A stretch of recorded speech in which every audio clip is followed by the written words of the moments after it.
this, no, this. Snell's law and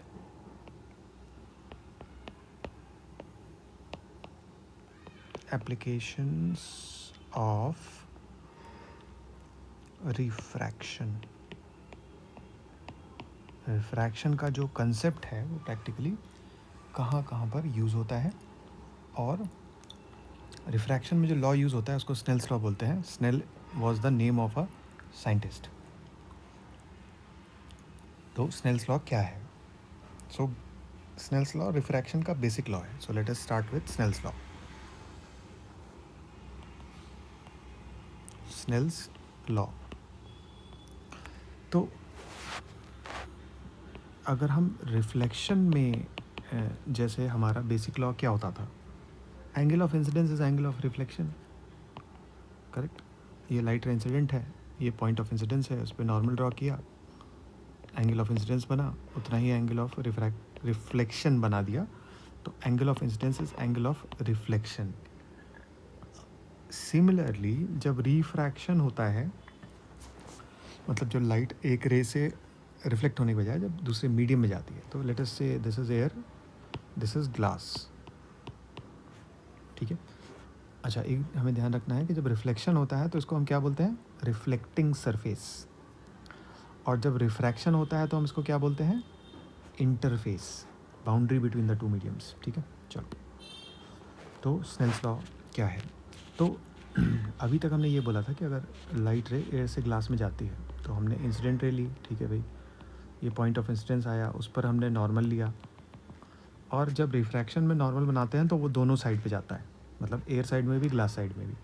यहाँ पर normal other side नहीं जाएगा, क्योंकि लाइट रे तो मिरर के दूसरे साइड एग्जिस्ट नहीं कर सकती ना भाई, मिरर से रिफ्लेक्ट हो रही है.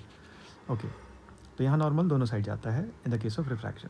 तो air to glass, instead of going straight, है ना, instead of going straight it bend towards the normal. Correct. तो ओरिजिनल पाथ जो ये था वो क्या था? ये वाला था. और बेंड हुई, कितना बेंड हुई? इतना बेंड हुई. ठीक है ना. तो ये तो है हमारा एंगल ऑफ डेविएशन, ये था हमारा एंगल ऑफ रिफ्रैक्शन, ये था हमारा एंगल ऑफ इंसिडेंस. ये सब हम पहले कर चुके हैं. ठीक है. ठीक है भाई. अब एंगल ऑफ रिफ्रैक्शन हमने बना तो दिया, हमने ये तो बोल दिया कि एयर से ग्लास जब जा रही है तो द रे will bend towards the normal. How much the रे will bend towards the normal? How much? ये तुमने बताया नहीं. हाउ मच द रे विल बेंड टुवर्ड्स नॉर्मल? क्योंकि यही कंडीशन तो है ना. ये आर हमने किस बेसिस पे बनाया है? मान लो आई की वैल्यू 60 डिग्री है, तो आर की वैल्यू आई से कम होगी. कितनी कम होगी, है ना? कितना हम रे को बेंड करेंगे, ये कैसे पता?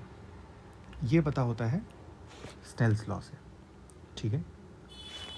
सो दिस रे diagram gives you qualitative idea. और अगर एकदम एक्यूरेट ड्रॉ करना है तो तुम्हें एकदम एक्यूरेट आर चाहिए, उसके लिए स्नेल्स लॉ है. तो क्या है स्नेल्स लॉ? स्नेल्स लॉ में ओके, सो स्नेल्स लॉ का स्टेटमेंट सिंपली ये है, sine I by sine are is equal to mu 2 bye mu 1. Light is going from 1 to 2. ठीक है. म्यू 2 मतलब refractive index of medium 2, mu 1 मतलब refractive index of medium 1. These are absolute refractive indexes, है ना, मतलब with respect to जो air है. ठीक है. Will see examples also. तो light is going from 1 to 2. So medium 1 क्या है? From which light comes, and to which light goes. ठीक है. तो यहाँ पर for example light is going from air to glass, तो एयर हो गया मीडियम 1, ग्लास हो गया मीडियम 2. अब आई तो पता है, आर पता है, sine I by sine are is mu 2 bye mu 1, है ना. So in this case it will become mu glass by mu air. अब ग्लास का रिफ्रैक्टिव इंडेक्स मान लो 1.5, एयर का मान लो 1, स्टैंडर्ड वैल्यूज़ होती हैं। तो in the case of our diagram sine I by sine R की वैल्यू कितनी हो जाएगी, mu two mu glass by mu air. ठीक है, नो प्रॉब्लम। अब ये जो स्नेल्स लॉ है ये हर एक केस में लगेगा, ठीक है ना। सपोज करो रे सिंपली यही होती, रे बिल्कुल ऐसी है बट रे का डायरेक्शन रिवर्स कर देते हैं, ठीक है। तो हम पूरा डायग्राम जो है इसी को कॉपी कर लेते हैं और डायग्राम को यहाँ पर पेस्ट करके एरो हटा के और एरो डायरेक्शन हमने रिवर्स कर दिया। अब ये लाइट रे कहाँ से आ रही है, ग्लास से आ रही है, एयर को जा रही है। तो अब 1 2 चेंज हो गया। हमने कहा था light is always going from 1 to 2। जिस मीडियम से लाइट आ रही है उसको 1 बोलते हैं, जिस मीडियम को जा रही है उसको 2 बोलते हैं, ठीक है। अब क्योंकि लाइट इंसिडेंट हो रही है ग्लास साइड से, तो अब आई आर भी बदल गया भाई। तो अब आई ये हो गया और आर ये हो गया, करेक्ट, ठीक है ना। अब तुमने लगा दिया Snell's law, sine I by sine are is equal to mu 2 bye mu 1, ठीक है। This equation and this equation are essentially the same equation, है ना, ठीक है। दोनों से वैल्यू सेम आएगी। वैल्यू रख के देख लो, है ना। कहने का मतलब ये है कि अगर I इज़ द इंसिडेंस, अगर इस एंगल ऑफ इंसिडेंस पर एक एग्जांपल लेते हैं, मान लो I की वैल्यू 60 है, ठीक है, और रिफ्रैक्टिव इंडेक्स जो है ग्लास का वो √3 है। तो हम एक सेपरेट एग्जांपल लेंगे, मान लेते हैं 60 डिग्री एंगल पर लाइट रे इंसिडेंट हुई, एयर से ग्लास को जा रही है और क्वेश्चन में दिया हुआ है कि ग्लास का रिफ्रैक्टिव इंडेक्स √3 है, एयर का 1 है। तो ray bend towards the normal, हमें एंगल ऑफ रिफ्रैक्शन निकालना है। हमने किया sine I by sine are is equal to mu 2 by mu 1। तो साइन आई मतलब sine 60 by sine are is equal to mu 2 which is glass by mu 1 which is air, ठीक है। अब sign 60 की वैल्यू होती है √3/2, so √3/2 sine are is equal to √3/1। √3 cut गया, देखो साइन आर की वैल्यू हाफ है, आर की वैल्यू हाफ क्या होता है, साइन 30 होता है। Sine are is sine 30, R is equal to 30, ठीक है। तो बेसिकली मतलब ये है कि एंगल ऑफ इंसिडेंस अगर 60 है तो एंगल ऑफ रिफ्रैक्शन 30 आएगा। इसी डायग्राम को रिवर्स कर दो, ठीक है ना।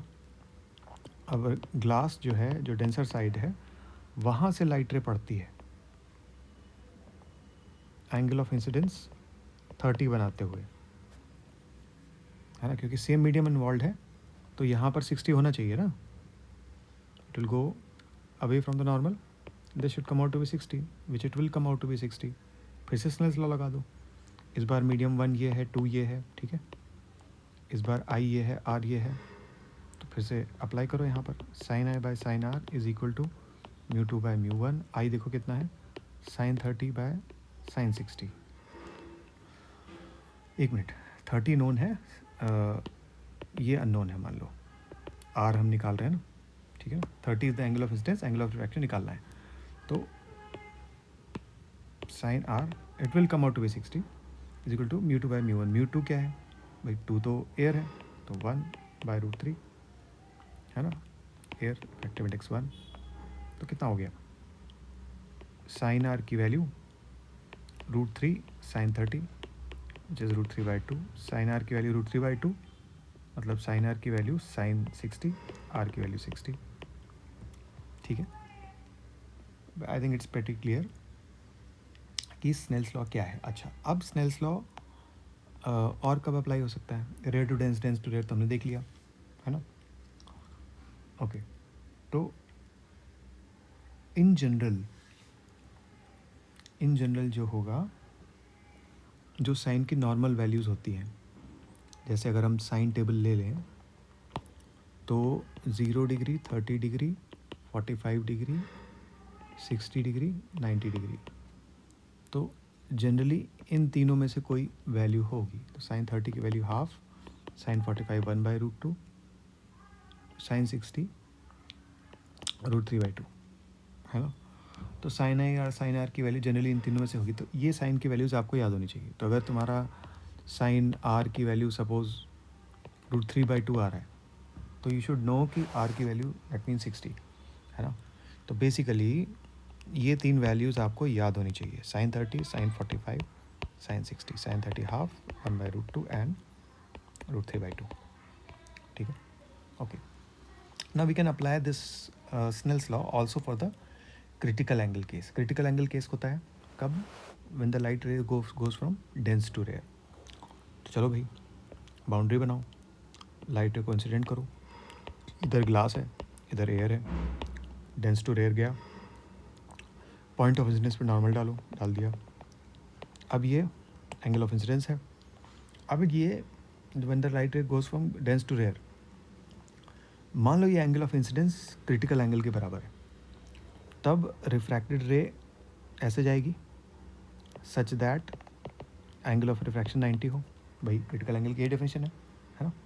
Critical angle is the angle of incidence such that the angle of refraction is 90 degree. And critical angle case happens only when the light ray goes from dense to rare, because then only R is greater than I. तो ये सब हम explain कर चुके हैं. अब इस case में लगा दो स्नेल्स लॉ, क्या दिक्कत है? Light is going from 1 to 2, तो 1 क्या हो गया? ग्लास. 2 क्या हो गया? एयर. तो sine I by sine are is equal to μ2 by μ1.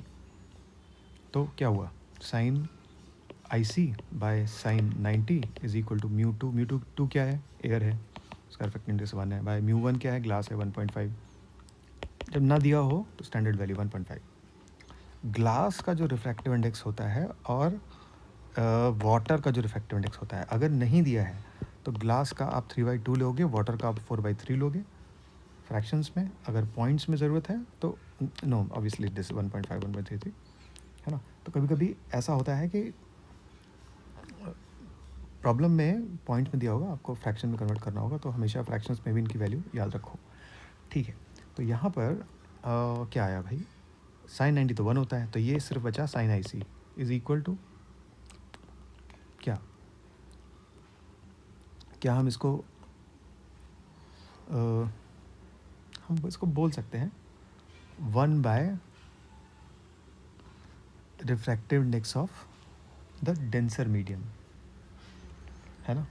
लेकिन मैं ये कहूँगा, इस तरह के फॉर्मूले बुक्स में दिए हुए हैं, बट आई वुड से कि आप क्रिटिकल एंगल के लिए कोई सेपरेट फार्मूला याद मत करो. आप क्रिटिकल एंगल केस में सिंपली स्नेल्स लॉ लगाओ और ध्यान रखो साइन 91 होता है. 1 सेकंड में आपका आंसर आएगा. ठीक है, तो कोई ज़रूरत नहीं है अलग से फार्मूला याद रखने की. This is 1 bye 1.5. 1.5 क्या? 3/2 होता है, तो ये हो गया 2/3. साइन आई सी की वैल्यू 2/3, आई सी की वैल्यू साइन इनवर्स 2/3. बस बोल दो यही क्रिटिकल एंगल है, खत्म बात. हो गया, स्नेल्स लॉ लग गया. ठीक है, ओके. तो आई थिंक स्नेल्स लॉ के और भी एग्जांपल डिस्कस होंगे, अभी तो ये जस्ट बेसिक है. बट स्नेल्स लॉ का बेसिक तो कवर हो गया है ना. इन्हीं एप्लीकेशंस में स्नेल्स लॉ लगता है. और इसके बाद फिर इसका एप्लीकेशन हम प्रिज्म में देखेंगे आगे, जैसे क्वेश्चंस आएंगे. तो प्रिज्म का भी थ्योरी अभी वो डिस्कस करना पड़ेगा कि प्रिज्म में भी फार्मूला है, मिनिमम डेविएशन की बातें हैं और भी कई सारी चीज़ें हैं. तो प्रिज्म में है ये सब. तो अब स्नेल्स लॉ मान लेते हैं कि हो गया. ठीक है, अब हम सेकंड पार्ट जो डिस्कस करने वाले थे, क्या डिस्कस करने वाले थे भाई? Application of refraction. तो हमने देख लिया कि when the light ray goes from rare to dense, when the light ray goes from ray to dense, तो एप्लीकेशन ऑफ रिफ्रैक्शन देख रहे हैं ना, तो refraction, when the refraction is happening from ray to dense, तो ray bend towards the normal,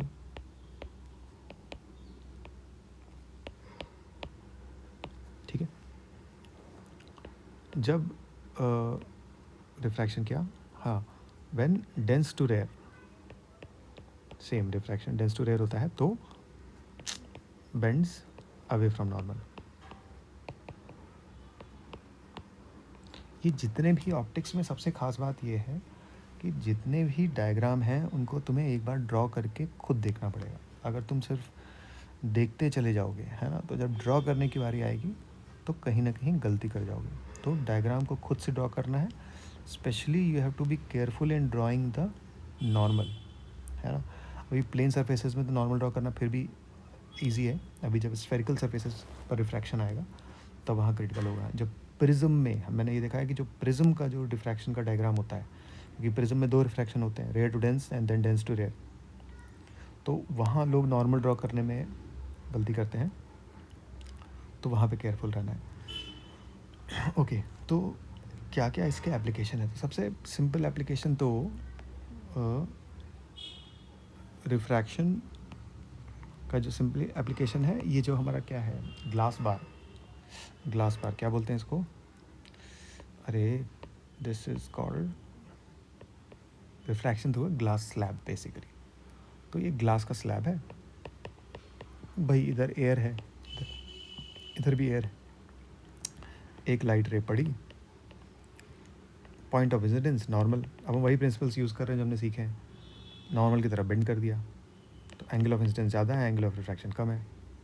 अब देखो यहाँ नॉर्मल ड्रॉ किया, अब यहाँ नोटिस करो ये दोनों नॉर्मल पैरेलल होंगे एक दूसरे के, तो ये दोनों अल्टरनेट एंगल हो गए, तो अगर ये आर है तो ये भी आर है, ठीक है। तो अब ये जो है यहाँ पर क्या है, डेंस टू रेयर है रिफ्रैक्शन, सेकंड रिफ्रैक्शन, पहला रिफ्रैक्शन रेयर टू डेंस। तो पहले रिफ्रैक्शन में जितना नॉर्मल की तरफ बेंड हुआ, दूसरे रिफ्रैक्शन में उतना ही नॉर्मल से अभी चला जाएगा, तो ये फिर आई, क्योंकि अगर स्नेल्स लॉ लगाओगे तो sine A by sine are is mu two by mu one, same Snell's law second case में लग जाएगा, और रिफ्रैक्टिव इंडेक्स ग्लास का वही है, ठीक है ना। तो फिर से तुम्हारा what I am saying is कि यहाँ पर अगर एंगल ऑफ इंसिडेंस आर है तो एंगल ऑफ रिफ्रैक्शन आई आ जाएगा यहाँ पर सेकंड रिफ्रैक्शन के लिए, ठीक है। तो अब इसमें क्या हो रहा है, ठीक है, तो ये रिफ्रैक्शन का बेसिक एप्लीकेशन है। यहाँ पर एंगल ऑफ डेविएशन ज़ीरो है, क्यों, क्योंकि ओरिजिनल रे की डायरेक्शन जो है वो ये है। ओहो, एक मिनट, डायग्राम थोड़े एक्यूरेट ड्रॉ करो वरना, और बड़े ड्रॉ करो, बहुत छोटे से डायग्राम नहीं ड्रॉ करने हैं, है ना, अदरवाइज़ एग्जामिनर को भी लगेगा कि बहुत लेज़ी है स्टूडेंट, है ना। और क्लैरिटी भी रहती है, बड़ा डायग्राम जब आप ड्रॉ करते हो तो आपके पास स्पेस होती है सब कुछ लिखने के लिए, ठीक है, तो डायग्राम बड़े ड्रॉ करो। तो इस केस में क्या हो रहा है कि जो रिफ्रैक्टेड रे है ना, तो इसको इंसिडेंट रे बोल दो, इसको रिफ्रैक्टेड रे बोल दो, फिर इसको इमर्जेंट रे बोल दो। तो जो इमर्जेंट रे है, जो इमर्ज करती है फाइनली, वो इंसिडेंट रे की डायरेक्शन के पैरेलल निकलती है, ठीक है, and therefore angle of deviation is zero, क्योंकि एंगल ऑफ डेविएशन इन दोनों के बीच का एंगल होगा ना, दो पैरेलल लाइंस के बीच क्या एंगल है, ज़ीरो। एंगल ऑफ डेविएशन किसके बीच का एंगल है, ओरिजिनल डायरेक्शन क्या थी, ये ओरिजिनल डायरेक्शन थी, और निकली किस डायरेक्शन में, इस डायरेक्शन में, ओरिजिनल डायरेक्शन के पैरेलल, तो एंगल ऑफ डेविएशन ज़ीरो होगा ना। तो पहली बात तो एंगल ऑफ डेविएशन ज़ीरो।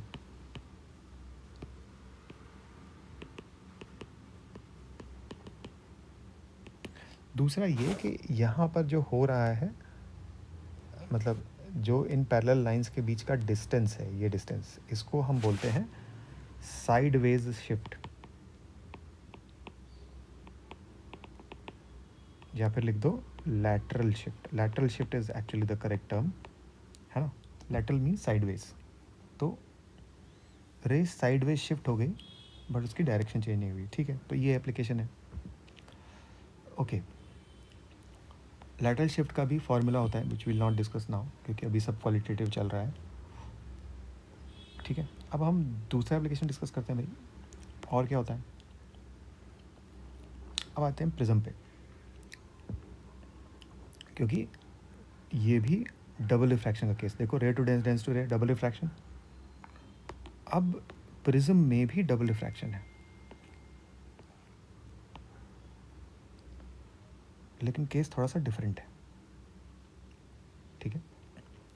देखो लाइट रे इंसिडेंट हुई, पॉइंट ऑफ इंसिडेंस पे तुमने नॉर्मल ड्रॉ कर दिया, ठीक है। अब ये ध्यान रखो, ये नॉर्मल जो ड्रॉ होता है पॉइंट ऑफ इंसिडेंस पर, नॉर्मल मतलब perpendicular, perpendicular to what, to the interface. ध्यान रखो ये इंटरफेस है और इस पर नॉर्मल ड्रॉ करना पड़ेगा। अब पेपर को शायद चाहे चाहे कॉपी को टेढ़ा करना पड़े, बट ये जो नॉर्मल है ये इस लाइन के परपेंडिकुलर ड्रॉ करो। हमने देखा है लोगों को, उनके नॉर्मल ऐसे ड्रॉ होते हैं।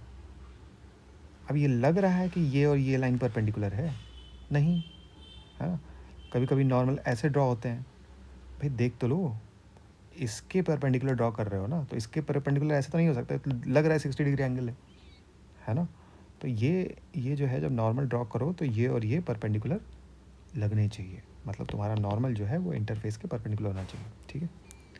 ओके, तो एंगल ऑफ इंसिडेंस, अब air to glass, angle of incidence क्या है, ये है angle of incidence. Correct mark करो, एंगल ऑफ इंसिडेंस किसके बीच का एंगल है, इंसिडेंट रे और नॉर्मल के बीच का। इंसिडेंट रे और प्रिज्म के बीच का एंगल नहीं है, ये एंगल ऑफ इंसिडेंस नहीं है। इंसिडेंट रे और नॉर्मल के बीच का एंगल है एंगल ऑफ इंसिडेंस, ठीक है भाई। अब instead of going straight the ray bends, तो हमने बेंड कर दिया, ठीक है। यहाँ पर मैं ये बोल दूँ कि ये ज़रूरी नहीं है कि ये रे बेस के पैरेलल हो, कभी किसी केस में हो भी सकती है, in fact that is a special case, but ये ज़रूरी नहीं है कि ये इसके पैरेलल हो, हाँ, क्योंकि हम जनरल केस ले रहे हैं। तो रिफ्रैक्टेड रे हो गई भाई, ठीक है। तो ये एंगल क्या हो गया, एंगल ऑफ रिफ्रैक्शन हो गया, ठीक है। अब देखो, लेकिन अभी लाइट रे पड़ती है दूसरे इंटरफेस पर, इस पॉइंट पर। अब यहाँ पर हम नॉर्मल ड्रॉ करेंगे, क्योंकि यहाँ पर फिर रिफ्रैक्शन होने वाला है। केयरफुली इंटरफेस के, कहाँ इंटरफेस है, ये इंटरफेस है, इसके नॉर्मल ड्रॉ किया। अब हम क्या करेंगे, अब instead of going straight it will go away from the normal, तो कर दो भाई draw away from the normal. अब तरीका तो ये है कि हमको इसको लिखना चाहिए, अब ये फिर angle of incidence, angle of refraction आ गया, ठीक है। तो एक तरीका तो ये है कि इसको तुम लिख दो I1 R1 और इसको लिख दो I2 R2, ठीक है। ये सही होगा, है ना, क्योंकि जब पहला रिफ्रैक्शन है उसके लिए ये एंगल ऑफ इंसिडेंस, ये एंगल ऑफ रिफ्रैक्शन है। दूसरे रिफ्रैक्शन के लिए ये एंगल ऑफ इंसिडेंस, ये एंगल ऑफ रिफ्रैक्शन है। दूसरा रिफ्रैक्शन हो रहा है dense to air, glass to air, तो it will go away from the normal, ठीक है ना। तो ये नॉर्मल के चेक कर सकते हैं। अब इसमें देखो, इसको ग्लास स्लैब से कंपेयर करो। ग्लास स्लैब में भी डबल रिफ्रैक्शन था, लेकिन वहाँ पर तो एंगल ऑफ डेविएशन 0 था, लेकिन यहाँ पर तो रे डेविएट हो रही है। कैसे पता, ये तो हम देख चुके हैं पहले भी। ये है ओरिजिनल पाथ और ये फाइनली द रे ends up going in this direction, तो पीछे लो इसको, ये तुम्हारा एंगल ऑफ डेविएशन है। तो इस केस में एंगल ऑफ डेविएशन 0 है, तो इस केस में एंगल ऑफ डेविएशन क्यों आ रहा है, इसलिए आ रहा है कि जो दो इंटरफेसेस थे वो इस केस में पैरेलल थे। तो जो डेविएशन प्रोड्यूस हुआ फर्स्ट रिफ्रैक्शन से सेकंड रिफ्रैक्शन में वो कैंसिल हो गया। कैंसिल हो गया मतलब अगर ये रे यहाँ पर जितनी बेंड टूवर्ड्स द नॉर्मल हुई, उतनी ही यहाँ पर bend away from the normal हो गई। लेकिन यहाँ पर पहले रिफ्रैक्शन में जो डेविएशन प्रोड्यूस हुआ, देखो ये है Δ1, ठीक है, क्योंकि ये ओरिजिनल डायरेक्शन और ये आफ्टर फर्स्ट रिफ्रैक्शन डायरेक्शन, तो क्या हुआ, इतना बेंड हुई। अब फिर सेकंड रिफ्रैक्शन के लिए ये ओरिजिनल डायरेक्शन, फिर ये, तो ये Δ2 हुई, ये ओरिजिनल डायरेक्शन, ये finally coming out. Second refraction में कितना डेविएशन, Δ2। इसको अगर थोड़ा सा बढ़ा दो तो ये Δ2 है, और अगर ये डेल्टा टू है तो ये वाला भी डेल्टा टू होगा। अब देखो total angle of deviation delta is actually angle of deviation at first refraction plus angle of deviation at second refraction. तो the point I am making is that since the two boundaries involve, interface involve, दो refraction हो रहा है ना, two interfaces involved in the two refractions are not parallel, they are at an angle. Therefore the deviation produced by the first refraction gets even more enhanced at the second refraction। मतलब जो पहले refraction में जितना deviation हुआ, जिस direction में deviation हुआ, original direction ये और ये, तो किस डायरेक्शन में रे बेंड हुई, इस डायरेक्शन में, सेकंड में भी और बेंड हो रही है इस डायरेक्शन में, सेकंड में जिस डायरेक्शन जा रही है उससे और बेंड हो रही है, तो सेम डायरेक्शन में ही रे बेंड होती चली जा रही है, इसलिए सब डेविएशन ऐड होते चले जा रहे हैं। ठीक है, तो ठीक है ना, रफली हमने समझ लिया। तो this is an application of क्या, रिफ्रैक्शन। तो अब जब हमने ये दोनों डबल रिफ्रैक्शन देख लिए, तो अब हम आ जाते हैं लेंस पर, क्योंकि हमें ये तो पता है कि जो ये लेंस है फॉर एग्जांपल, इसको हम क्या बोलते हैं, कन्वर्जिंग लेंस। इस क्यों, क्योंकि पैरेलल रे डालोगे तो ये कन्वर्ज कर देगा, ये तो हमने पहले से पढ़ रखा है। लेकिन कन्वर्ज इसके करने के पीछे जो रीज़न है वो है रिफ्रैक्शन, तो अभी हम वो शो करेंगे। Same is true for this one. इसको हम बोलते हैं डाइवर्जिंग लेंस। पैरेलल रे डालेंगे तो क्या होंगी, डाइवर्ज होंगी, पर रीज़न वही है, रिफ्रैक्शन। कैसे, अब इसको हम देखते हैं।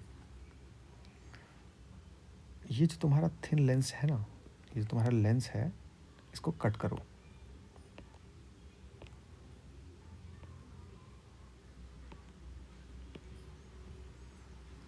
अब देखो ये क्या है, ये कुछ नहीं है, प्रिज्म है।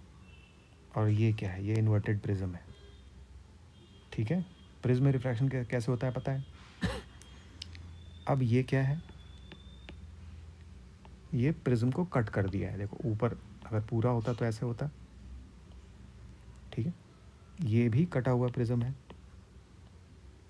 ठीक है, तो 1 का काउंटर पार्ट 2, 3 का काउंटर पार्ट 4, मतलब 1 को उल्टा करो तो 2, 3 को उल्टा करो 4, ठीक है ना, 1 मिनट, 5 को उल्टा करो 6, और फिर सेंटर में ये बच गया। जो सेंटर में बच गया ये ऑलमोस्ट, देखो this almost like a glass slab, कुछ है नहीं इसके अंदर, जस्ट इसको मार्क करने के लिए। So this almost looks like glass slab.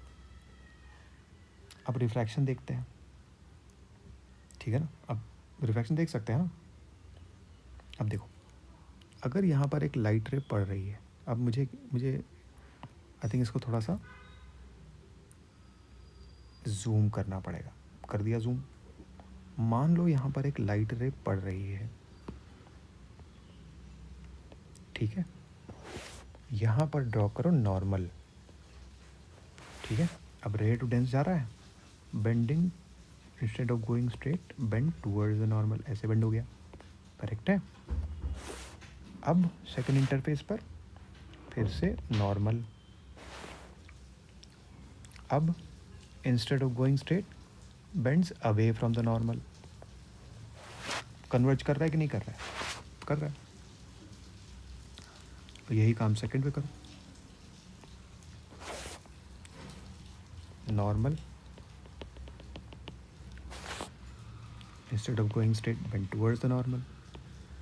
Second interface पर फिर normal, instead of going straight ray goes away from the normal. और ये दोनों रेज जो है ना, रे 1 रे 2, दोनों सेम पॉइंट की तरफ जा रहे हैं, जिसको हम फोकस बोलते हैं, वो तो हमें पता ही है, ठीक है ना। अब हम बेसिकली समझ गए कि हो क्या रहा है।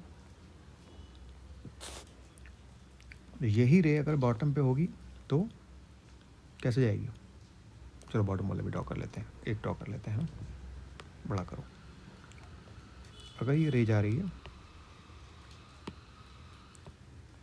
नंबर क्या था इसका, 2 था, नॉर्मल ray to dense ना should bend towards the normal. Instead of going straight bend towards the normal. ठीक है भाई, फिर से normal. Instead of going straight go away from the normal. ठीक है ना. तो सेम स्टोरी हो गया. तो बेसिकली ऐसे इस तरीके से हम देख रहे हैं कि जो सारी रेज हैं perpendicular bend towards the normal, perpendicular going straight bend goes away from the normal. तो ये सब रेज जो आएंगी एक पॉइंट पर आकर मिलेंगी. So basically you can see कि ये जो लेंस है ये कन्वर्ज क्यों कर रहा है. ठीक है, ओके. यहाँ पर ये जो सेंटर वाला रीजन है ना, इस पर अगर लाइट रे पड़ेगी, मान लो इस पर अगर लाइट रे पड़ेगी तो यहाँ पर तो ऑलमोस्ट परपेंडिकुलर पड़ रही है ना, तो स्ट्रेट निकल जाएगी, है ना. ओके, अब हम आ जाते हैं सिमिलरली डाइवर्जिंग पे. ठीक है, सेम स्टोरी. डाइवर्जिंग लेंस की तरह क्यों बिहेव करता है, कट कर दो, सेम स्टोरी. सेंटर वाला ग्लास स्लैब की तरह बिहेव करेगा. 2 पार्ट ऊपर ले लिए हैं, ये सेंटर वाला पार्ट हो गया, 2 पार्ट नीचे ले लिए हैं. फिर बड़ा करो, रे डालो, रे डाली तुमने, नॉर्मल ड्रॉ किया, ray to dense bending, instead of going straight bend towards the normal. ध्यान रखो नॉर्मल क्या है, bend towards the normal. Again normal draw करो इंटरफेस पे. नॉर्मल ड्रॉ करना ही सबसे इंपॉर्टेंट चीज़ है. देखो इंटरफेस है, जब मैंने नॉर्मल ड्रॉ किया तो ये ध्यान रखा कि ये नॉर्मल इसके एग्जैक्टली परपेंडिकुलर है. किसके परपेंडिकुलर, इंटरफेस के परपेंडिकुलर. यहाँ पर सिमिलरली ये इंटरफेस है, पॉइंट ऑफ इंसिडेंस पे इस इंटरफेस के परपेंडिकुलर ऐसा जाएगा एग्जैक्टली. अब यहाँ पर क्या है, instead of going straight it should go away from the normal. अब देखो डाइवर्ज कर रहा है कि नहीं कर रहा है, सिंपल. सिमिलरली नीचे वाला अगर पैरेलल रे जा रही है तो यहाँ पर परपेंडिकुलर. अब क्या इट विल, यहाँ पर क्या होगा भाई, ray to dense bend towards the normal. ठीक है, और यहाँ पर फिर से normal, instead of going straight go away from the normal. ठीक है, हो गया, दैट्स इट. ठीक है, तो why a diverging lens behaves like a diverging lens and converging lens behaves like a converging lens, वो भी रिफ्रैक्शन का एप्लीकेशन है. ठीक है,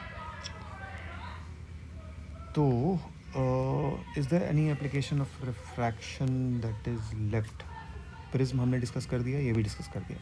तो I think we'll end it with this. अभी काफ़ी सारे पॉइंट्स हो गए हैं. ठीक है.